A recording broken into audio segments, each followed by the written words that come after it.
charges of 1 coulomb, 2 coulomb and -3 coulomb are placed at the corners of an equilateral triangle of side 3 meter. What is the magnitude of the net force acting on the charge -3 coulomb? मतलब ये कोई equilateral triangle है, यहाँ पर एक charge -3 coulomb रखा हुआ है, बी पर 1 कूलम और सी पर 1 कूलम रखा हुआ है, ठीक है। तो हमें ये Q1 पर लगने वाला फोर्स मालूम करना, ठीक है। चलिए स्टार्ट करते हैं। अब देखिए 1 कूलम है, 1 कूलम की वजह से इस पर Q1 पर फोर्स निकालना है हमें, यानी Q2 की वजह से Q1 पर। तो Q2 की वजह से Q1 पर लगने वाला फोर्स कितना होगा भाई? Q1 की वजह से लग रहा है Q2 पर, तो F12 force on Q1 due to Q2, मतलब इसकी वजह से। अब ये क्या है? पॉजिटिव है, ये क्या है? नेगेटिव। तो भाई ये पॉजिटिव है, ये नेगेटिव, अपनी ओर क्या करेगा? अट्रैक्ट करेगा, ठीक है। अट्रैक्ट करेगा तो भाई इस चीज़ को ये इस तरफ खींचेगा, यानी फोर्स कौन सा लगेगा? F12, ठीक है। इसी तरीके से ये कौन सा है? Q3 है। Q3 कैसा है? 1 कूलम पॉजिटिव है, और Q1 कैसा है? -3 कूलम नेगेटिव है। तो ये क्या कोशिश करेगा भाई? ये पॉजिटिव है, ये नेगेटिव है, एक दूसरे को अट्रैक्ट करेंगे, तो यानी इस चार्ज की वजह से, इसकी वजह से इस पर निकालना है। तो ये इसे क्या करेगा? अपनी ओर खींचेगा, मतलब F13 किस डायरेक्शन में आएगा? इस डायरेक्शन में। F12 किस डायरेक्शन में हुआ? इस डायरेक्शन में। चलिए अब नोट कर लेते हैं, निकाल लेते हैं। F12 equal to 1/4 pi epsilon not Q1 Q2 upon R², ठीक है। ये इसमें लिख लीजिए। चलिए वैल्यू लगाते हैं, 9 × 10⁹ और Q1 कितना है आपका? 3 कूलम, ठीक है। Q2 कितना है? 1 कूलम अपॉन R²। और बीच की डिस्टेंस कितनी है इन दोनों के? यहाँ पर ये डिस्टेंस ये है आपकी I think 3 metre. Value put कर दीजिए, 9 हो गया, ये 3 का स्क्वायर, ये आया आपका 9 × 10⁹ 3/9, 9 से 9 कैंसिल हो गया, 3 × 10⁹ कूलम, ठीक है। ये फोर्स आया इस चार्ज पर Q1 पर, किसकी वजह से? Q2 की वजह से, ठीक है। अब Q3 की वजह से हमें निकालना है Q1 पर। चलिए निकालते हैं। ये आएगा, ये था हमारा F12, ये होगा F13। F13 का मतलब है force on 1 due to 3। F13 equal to आ गया 1/4 pi epsilon not Q1 Q3 upon R², ठीक है। ये हो गया 9 × 10⁹ और Q1 हो गया आपका 3 हो गया प्लस का, और ये आ गया 1 अपॉन R² कितना है? 3 का स्क्वायर 9 हो जाएगा, ठीक है। एक 3 से एक 3 गया, ये आ गया आपका 3 × 10⁹ कूलम, ठीक है। ये भी आ गया, सेम ही आया है। अब देखिए ये जो F12 लग रहा है, ये किसके अलॉन्ग लग रहा है? F12 था आपका अलॉन्ग AB, ठीक है। और ये था F13, ये था अलॉन्ग AC, ठीक।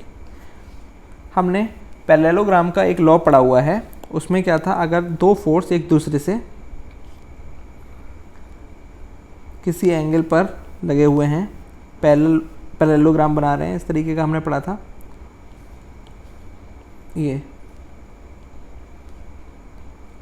मान लीजिए ये F1 है, ये F2 है, और दोनों के बीच का एंगल थीटा है, तो उनका जो रिजल्टेंट होगा F, तो ये बराबर होगा F equal to √F1² plus F2² plus 2F1 F2 और cos थीटा, जहाँ थीटा क्या है? इन दोनों फोर्स के बीच का एंगल, ठीक है। तो अब यही लगाएंगे यहाँ पर, क्योंकि हम देख रहे हैं F12 की डायरेक्शन क्या है? AB, और F13 की डायरेक्शन क्या है? AC, ठीक है। तो इन दोनों का जो रिजल्टेंट होगा वो कहाँ किस डायरेक्शन में जाएगा, ये जाएगा परपेंडिकुलर टू BC, ठीक है। अब ये एंगल कितना है, इक्विलेटरल ट्राइंगल है, तो ये एंगल कितना हो गया, ये हो गया 60, ठीक है। ट्राइंगल जो इक्विलेटरल ट्राइंगल है उसके जो ये एंगल हैं, ठीक है, ये अंदर वाले एंगल हैं, इनका सम कितना होगा 180 होगा, तो हर एंगल कितना हो गया 60 का, ठीक है। चलिए निकाल लेते हैं। F इक्वल टू आया F1 स्क्वायर, भाई ये दोनों सेम है, ये भी और ये भी, तो हम इसकी जगह F ही लिख देते हैं, F square plus F square plus 2 F into F cos 60। F इसलिए लिख दिया क्योंकि दोनों एक दूसरे के बराबर हैं। F मत लिखिए, F1 F2 है ना, तो F1 लिख लीजिए दोनों को, ठीक है। तो ये हो गया आपका 2F1 स्क्वायर प्लस ये हो गया 2F1 स्क्वायर और cos 60 की वैल्यू 1/2, 2 से 2 कैंसिल, ये हो गया √3, 2 ये है और एक ये हो गया √3 F1 स्क्वायर, मतलब F1 √3। ये आ गया टोटल फोर्स किस पर, F equal to total force charge Q1 पर, ठीक है। निकाल लीजिए यहाँ से F इक्वल टू F1 कितना निकाला था, 3 इंटू 10⁻⁹ और √3 न्यूटन, मतलब 3√3 into 10⁻⁹ Newton along the line joining नहीं, perpendicular to the line joining BC, मतलब ये जो फोर्स है ये कहाँ लग रहा है, ये जो लाइन है BC को ज्वाइन कर रही है, इसके परपेंडिकुलर डायरेक्शन में लग रहा है, ठीक है। ये कितना फोर्स, 3√3 इंटू 10⁻⁹ न्यूटन का फोर्स, तो ये आपका आंसर है। इसी तरीके से नेक्स्ट क्वेश्चन है, 4 charges QA equal to 3 microcoulomb, QB equal to -4 microcoulomb, QC equal to 3 microcoulomb and QD equal to -4 microcoulomb are located at the corners of a square ABCD of side 20 cm. Find the force on a charge of 1 nanocoulomb placed at the center of the square. मतलब 4 charges हैं किसी square की sides के बिल्कुल, ये यहाँ पर रखा हुआ है, ये इधर और ये इधर कॉर्नर पे रखे हुए हैं, ठीक है, और बीच में रखा हुआ है, इनके डायगोनल के सेंटर पर रखा हुआ है 1 नैनोकुलाम चार्ज, ठीक है। तो इस पर हमें इन चारों की वजह से क्या निकालना है, फोर्स निकालना है, ठीक है। तो सबसे पहले हमें ये साइड दे रखी है, भाई साइड 20 सेंटीमीटर है, ये हमें दे रखा है 20 सेंटीमीटर, तो इसकी हेल्प से हम क्या निकालेंगे, पहले तो डायगोनल निकालेंगे। भाई ये 20 हो गया, ये 20, ये भी 20 है, तो अब ये निकाल लेंगे हम किससे, पाइथागोरस से। तो निकाल लीजिए जरा, length of the diagonal of the square ABCD L equal to √20 का स्क्वायर प्लस 20 का स्क्वायर इक्वल टू 20√2 सेंटीमीटर, ठीक। अब भाई ये पूरी डिस्टेंस कितनी है, ये वाली, ये आ गई कितनी 20√2, तो इसकी आधी, भाई यही तो डिस्टेंस होगी हर चार्ज से, सेंटर वाले की, ये वाली, ये यहाँ से और ये यहाँ से, ये यहाँ से। तो ये कैसे निकालेंगे, जो हमने डायगोनल की लेंथ जो निकाली है उसका क्या कर देंगे, हाफ कर देंगे, ठीक है। तो ये आई है 20√2, तो यानी कि हमारी, अगर हम इसे r माने, ये वाली डिस्टेंस, ये r मान लें, तो r कितना होगा, r होगा L/2, यानी कि 20/2√2 सेंटीमीटर, यानी कि आपका 10√2 सेंटीमीटर, ठीक है। और सॉल्व कर लीजिए, √2 की वैल्यू लगा दीजिए, 10 into 1.41 equal to 14.1 into 10⁻⁻² metre, ठीक है। अब हमारे पास डिस्टेंस भी आ गई है, अब हम डायरेक्ट फोर्स निकालते हैं। सबसे पहला है force acting on Q0 equal to 1 nano coulomb due to QA। ठीक है, मतलब इस चार्ज की वजह से इस पर फोर्स निकालते हैं। ठीक है, तो अब देखिए ज़रा, ये चार्ज कैसा है, ये चार्ज है प्लस का 3 माइक्रोकूलाम, ये कैसा है, ये भी प्लस का है। तो इसकी वजह से इस पर निकालना है। तो ये चार्ज इसको क्या करेगा, रिपेल करेगा, क्योंकि दोनों कैसे हैं, प्लस में, ये भी प्लस है, ये भी प्लस है। तो ये चार्ज इसको क्या करेगा, रिपेल करेगा इस डायरेक्शन में। ठीक है, तो भाई डायरेक्शन क्या आएगी हमारी, इसकी डायरेक्शन आ गई निकल के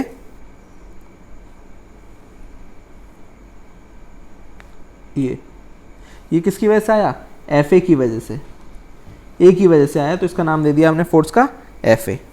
ठीक है, निकाल लेंगे हम वैल्यू एफ ए की। ठीक, इसी तरीके से अब हम निकालें, वैल्यू निकाल लेते हैं। चलिए, एफ ए आएगा आपका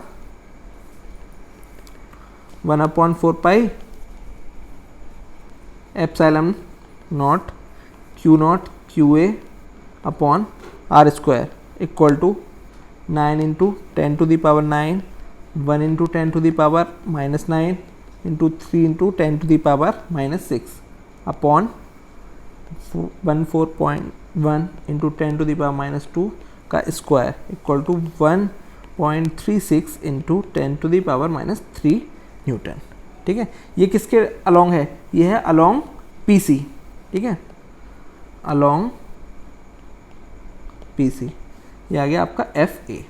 इसी तरीके से अब B की वजह से निकालते हैं। B की वजह से इस P पॉइंट पर, भाई QB चार्ज है, इसकी वजह से Q0 पर कितना फोर्स लगेगा, तो ये है नेगेटिव का, ये है पॉजिटिव का।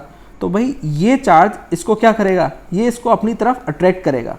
ठीक है, तो यानी ये फोर्स किस तरफ होगा, इस पर फोर्स, इस वाले पर फोर्स किस तरफ लगेगा, इस डायरेक्शन में। ठीक है, तो अब इसकी डायरेक्शन हम बना देते हैं अलोंग PB।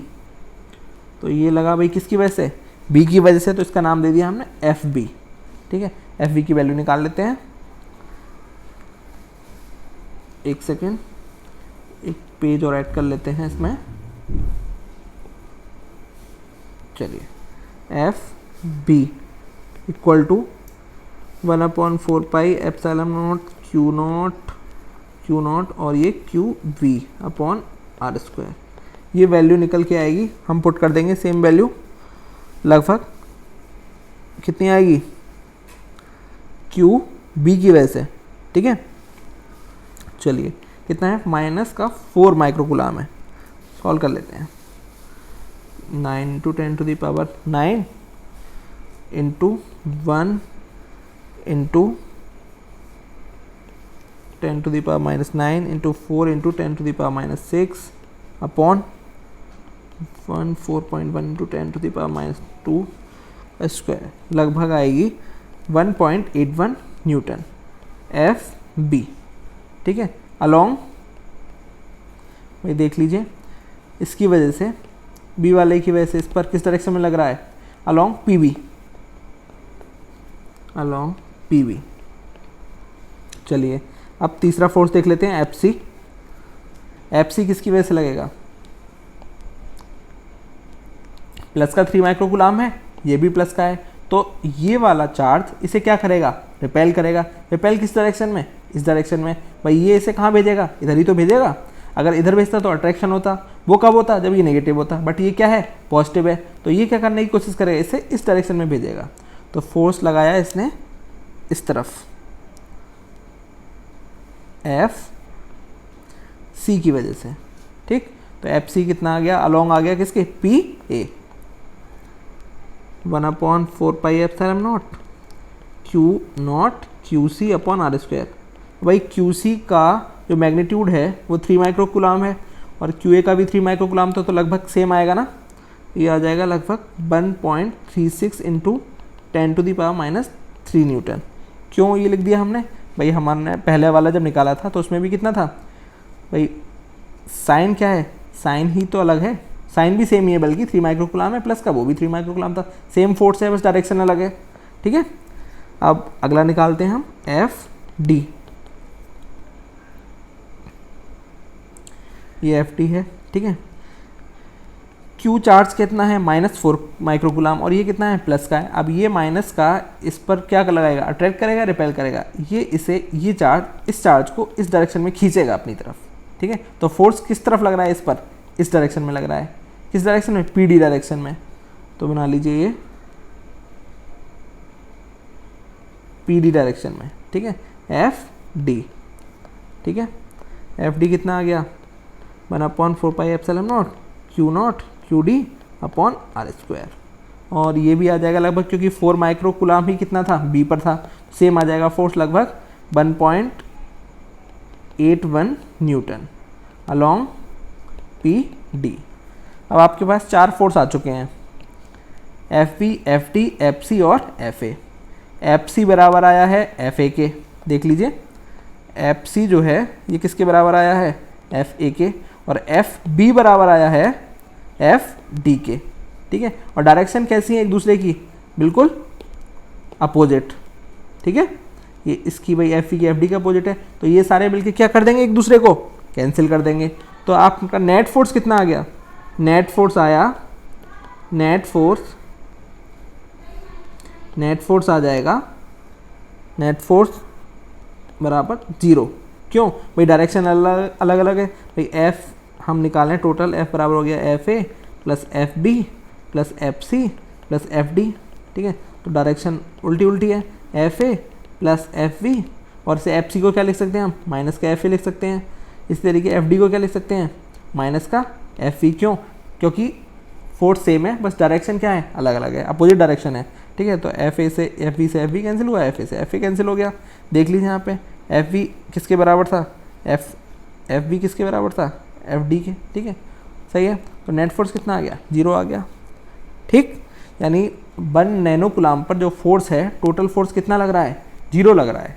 अब यहाँ से हमें एक बात पता चल रही है, क्या कि भाई अगर स्क्वायर है कोई, ठीक है, और उसके कॉर्नर्स पर, 2 कॉर्नर्स पे आमने सामने सेम मैग्नीट्यूड में चार्ज रखे हुए हैं, ठीक है, साइन भी सेम हो, ठीक है, यहाँ भी वही साइन सेम है, ठीक है, तो उनके सेंटर पर लगने वाला जो फोर्स होगा वो कितना होगा, 0 होगा। अगर कोई चार्ज रख दिया हमने तो उस पर फोर्स कितना लगेगा, 0।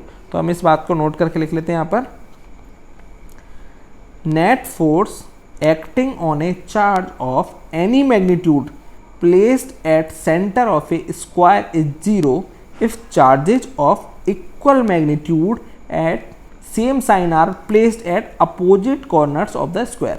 मतलब इसके कॉर्नर पर अपोजिट कॉर्नर कौन सा, बी का अपोजिट कौन सा हो गया, डी। इस पर भाई सेम चार्ज रखे हुए हैं, साइन भी सेम है, मैग्नीट्यूड सेम है, साइन सेम है। ऐसे इस पर भी 3 माइक्रोकुलाम, इस पर 3 माइक्रोकुलाम, मैग्नीट्यूड भी सेम है और साइन भी सेम है।